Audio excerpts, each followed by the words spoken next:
nin faqiir ah ayaa wuxuu u istaajiyey si tabar yar darawal sita taksi cod daciif ah ayaa wuxuu ku yidhi miyaad geynaysaa guri ku agyaala buurta mana haysto wax lacag ah oo aan ku siiyo wuu dhoola caddeeyey darawalkii waday tagsiga wuxuuna ku yidhi soo raac tagsiga hana ka fikirin lacagtii ijaarka darawalkii ninkii faqiirka ahaa wuxuu geeyey gurigiisa ninkii markii uu ka soo degay tagsiga waxaa qaabilay carruurtiisa ilaa ay ka su'aaleen aabbe manoo keentay rooti si murugo leh ayuu wuxuu ku dhahay maya wallaahi maydiin keenin wax rootiya waxaan ka xishooday darawalkay soo qaaday inaan ku dheereeyo wakhtiga iyo masaafada anigoo aanan siinaynin wax lacaga ninkii tagsiilaha ahaa wuxuu maqlay jawaabta uu ku jawaabay ninkii maskiinka ahaa wuxuuna jeclaystay inuu dhammaystirto ajirkiisa wuxuu u soo daadegay buurta hoosteeda wuxuuna u soo iibiyey 5 bac oo rootiya wuxuuna soo aaday iyaga xaggooda kadibna wuu siiyey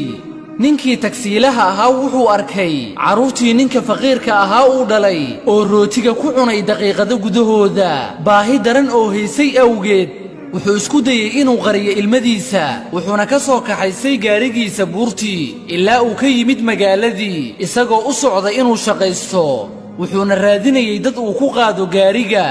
durbadiiba waxaa istaajiyey nin dalxiisaa ah wuxuuna ku yidhi waxaan rabaa inaad igeysid elaboorka tagsiilihii wuxuu geeyey ninkii dalxiisaha ahaa elaboorka markii uu geeyey elaboorka kadib ninkii dalxiisaha ahaa wuxuu siiyey tagsiilihii $2,000 oo lacagta laga rabayna keliya waxay ahayd $500 oo ninkii darawalka ahaa isagoo jooga weli elaboorka ayuu haddana arkay nin doonaya in la geeyo hoteel ka mid a hoteellada ugu caansan magaalada wuxuuna siiyey $1,000 ninkii darawalka ahaa wuxuu aaday suuqa wuxuuna soo iibiyey qudaar hilib iyo macmacaan waxaasoo idilna wuxuu saartay gaarigiisa si uu ugu qaado ninkii faqiirka ahaa iyo reerkiisii ku sugnaa buurta maxaa yeelay wuxuu ogaaday inuu allah ugu arsaaqay waxaanoo idil sabab uga timid ninkii uu caawiyey si niyada ilaahay dartiisana ah alla weyne wuxuu yidhi من ذا الذي يقرض الله قرضا حسنا فيضاعفه له أضعافا كثيرة والله يقبض ويبسط وإليه ترجعون ninkii tagsiilaha ahaa mid ka mid asxaabtiisa ayuu kula kulmay meel uu ka iibinayay hilib ninkii waxa uu ku qasbay tagsiilihii inuu u raaco xaafadiisa si uu uga qayb galo munaasabad lagu casuumayo dad wanaagsan ninkii tagsiilaha ahaa wuxuu raacay saaxiibkiisa kadib markii ay tageen gurigii saaxiibkiisa wuxuu arkay israaf iyo cuntooyin aad u fara badan markii ay casheeyeen kadib waxaa miiska ku haray qayb dhan oo cunto ah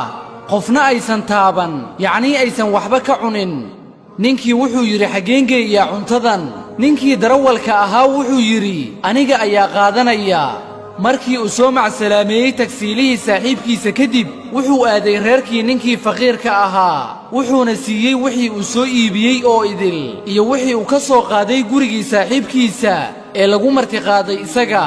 ninkii faqiirka ahaa wuxuu ku dhowaaday inuu la ilmeeyo farxad darteeda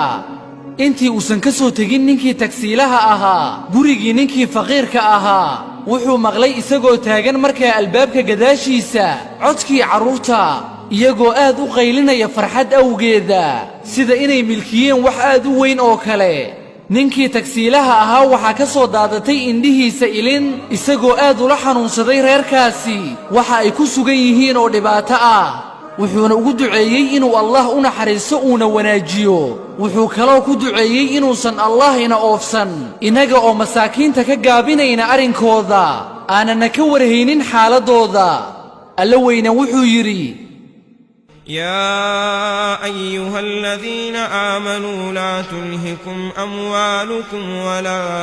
أولادكم عن ذكر الله ومن يفعل ذلك فأولئك هم الخاسرون وأنفقوا مما رزقناكم من قبل أن يأتي أحدكم الموت فيقول رب لولا أخرتني إلى أجل